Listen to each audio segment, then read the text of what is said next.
আসসালামু আলাইকুম, আমি ডাক্তার সোহেল রানা বলছি।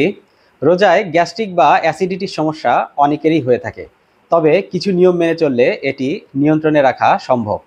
রোজায় গ্যাস্ট্রিক বা অ্যাসিডিটির সমস্যা কমাতে করণীয়: ইফতারের সময় ধীরে ধীরে পানি পান করুন।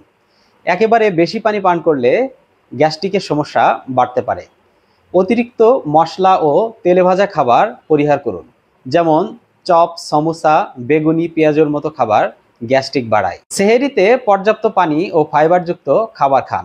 খেজুর, ওটস, সবজি, দই ও কম ফ্যাটযুক্ত খাবার সহায়ক।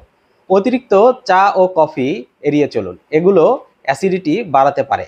একবারে বেশি খাওয়া এড়িয়ে চলুন। ছোট ছোট ভাগে খাবার খেলে হজম ভালো হয়।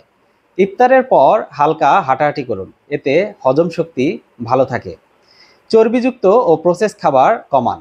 লাল মাংস, ফাস্ট ফুড ও সফট ড্রিঙ্কস জাতীয় খাবার অ্যাসিডিটি বাড়ায়। ধূমপান পরিহার করুন, এটি পাকস্থলীর গ্যাস উৎপাদন বাড়ায়। অ্যাসিডিটি কমাতে যা খাবেন: খেজুর ও শসা হজম সহজ করে। কলা, পেঁপে পেটের জন্য উপকারী। ডাবের পানি প্রাকৃতিক অ্যান্টাসিড হিসেবে কাজ করে। ওটস, ব্রাউন ব্রেড সহজে হজম হয় ও দীর্ঘক্ষণ পেট ভরা রাখে।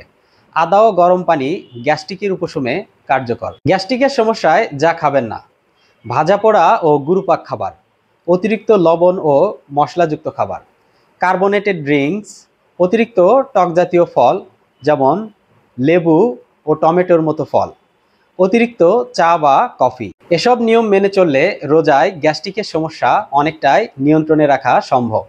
স্বাস্থ্য বিষয়ক সুন্দর সুন্দর টিপস পেতে আমাদের ফেসবুক পেজটি ফলো করুন আর ইউটিউব চ্যানেলটি সাবস্ক্রাইব করতে ভুলবেন না। আর বিস্তারিত জানতে ভিজিট করুন redonpharma.com। ভালো থাকবেন, সুস্থ থাকবেন এই কামনায়।